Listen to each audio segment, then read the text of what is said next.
안녕하세요. 모로코 여행의 감성을 더하다 모로코 바야지 레오입니다.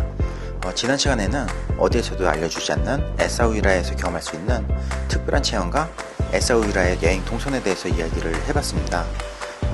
오늘은 그런 에사우이라를 출발해서 해외여행자들이 강력하게 추천하는 여행지 마라케시에 방문을 하였는데요.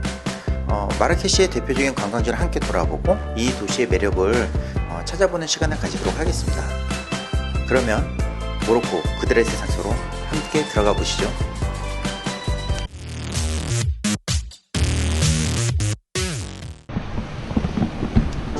지금 여기 마라케시에 도착을 했습니다.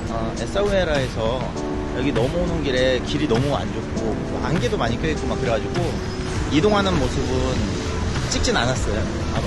보이는 것도 없고 그래가지고 마조레 정원 먼저 지금 가보려고 하거든요. 마조레 정원 가서 입생로랑의 무덤도 한번 보고 마조레 정원이 어떻게 생겼는지, 왜 유럽 사람들이 그렇게 마조레 정원을 들어가려고 찾는지 현장감 있게 좀 전달을 좀 해드릴게요.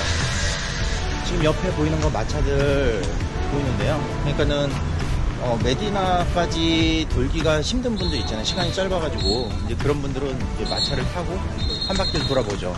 마조레 정원까지 계속 걸어서 가보겠습니다. 지금 사람들 많네. 지금 보니까 줄 서 있는 거야 벌써? 지금 11시 반인데? 이건 너무한 거 아니냐고? 여기 마조레 정원이 8시에 오픈을 하거든요. 그러니까는 8시에 오픈을 하니까 아마도 일찍 와야지, 한 9시 정도에는 와야지 그렇게 기다리시지 않으시고 그리고 입장을 하실 수 있으실 것 같아요.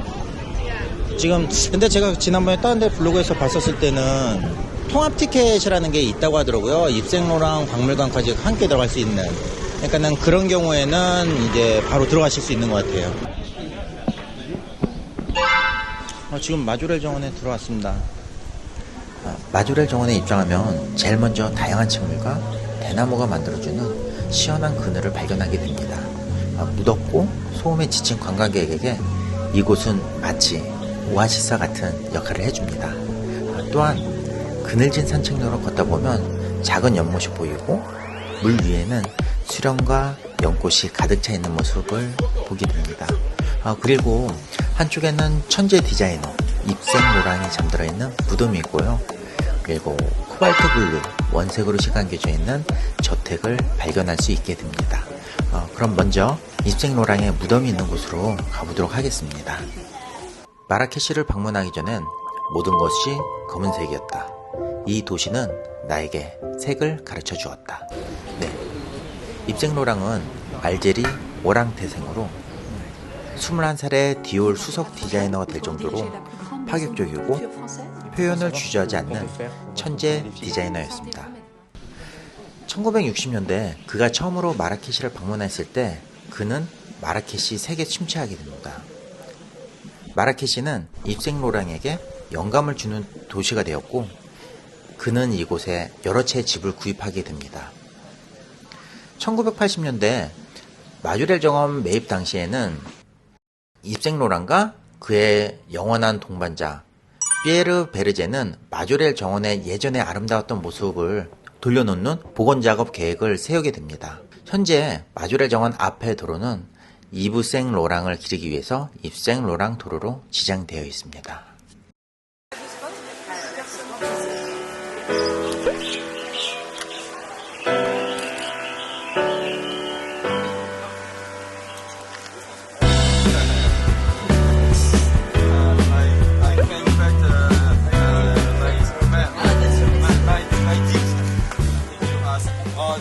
지금 북샵 여기에서 방명록 있거든. 이 안에 저 앞에 앉아서 사진 찍어도 너무나 잘 나오지.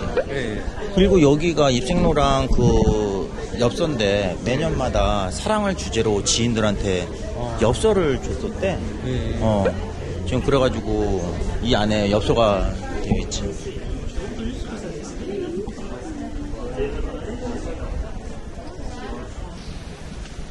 이게 자유여행 오시는 분들 여기 방문을 하면 그냥 마라케시가 너무 복잡하잖아. 그러니까는 뭐 도심지에서 막 스트레스 받고 그런 거 여기 와가지고 좀 뭐라 하지? 좀 힐링하고 하시는 게 좋을 것 같아요. 맞아. 근데 여기서 한두 시간 여건이 있을 수 있을 것 같은데? 밤에 앉아서. 사진만 찍어도 예술로 나오고 이거 보니까는 외국 사람들도 드레스 같은 거 많이 입고 막 왔더라고. 예, 우리 다음 장소로 이동할까? 예. 일단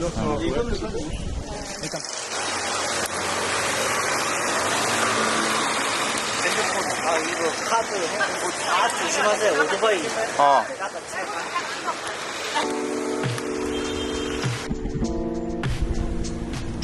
지금 바야궁전 티켓 구입했습니다. 지금 한 명당 70디람, 우리나라 돈은 한 8, 9천 원 정도 되고요. 여기도 유럽 분들 많이 관광하러 오셨고요. 네. 그리고 이쪽에 일단 그 유럽 분들이 모로코를 좋아하는 거는 햇볕이 좋아요. 너무 따뜻하고 햇볕이 좋다 보니까는 일광욕 하시는 분들도 되게 많고, 네. 그래가지고 유럽에서도 되게 많이 오시는 걸로 알고 있습니다. 바이아 궁전은 19세기 말에 지어진 궁전으로 보존 상태가 상당히 뛰어납니다. 그래서 옛 이슬람 건축 양식을 감상할 수 있는 궁전이기도 합니다. 바이아 궁전 역사에 대해서 한번 이야기해 보겠습니다. 앞에서 이야기한 것처럼 바이아 궁전은 오래된 궁전은 아닙니다. 하지만 마라케시에서 가장 눈에 띄는 명소 중 한 곳이라고 할 수 있습니다. 과거로 거슬러 올라가서 흑인 노예 출신 시무사가 최고의 권력자가 된 후 1860년대 건축한 궁전으로 4명의 아내와 24명의 첩과 함께 거주했던 궁전으로 알려져 있습니다. 이 당시 술탄을 제외한 최고 권력자였던 시무사가 세상을 떠난 후 그의 아들이 아버지의 권력을 이어받았고 바이아 궁전 역시 아들이 물려받아서 1894년부터 1900년까지 확장 공사를 해서 현재의 모습을 갖추게 되었습니다. 그런데 시무사의 아들조차 이제 1900년에 질병을 얻어서 사망하게 됩니다. 바이아 궁전은 이후에 모로코 왕실의 소유가 되었지만 모로코 왕실조차 프랑스 보호국으로 전락하면서 이 궁전은 프랑스 상주 총독의 거주지로 이용되게 됩니다. 모로코 독립 이후에는 이 궁전은 다시 모로코 왕실이 가지고 와서 모하메드 5세 왕의 왕실 거주지로 사용되다가 하산 2세 국왕이 모로코 문화부로 옮기면서 현재 명소로 탈바꿈하게 되었습니다. 현재는 모로코에서 관광객이 가장 많이 방문하는 관광 명소 중 한 곳이 되었으며 2019년 1월부터 4월까지 41만 명의 관광객이 방문하고 이 궁전의 가치를 인정했다고 하니 마라케시 여행이 계획되어 있다면 꼭 한 번은 방문해 보시길 바랍니다.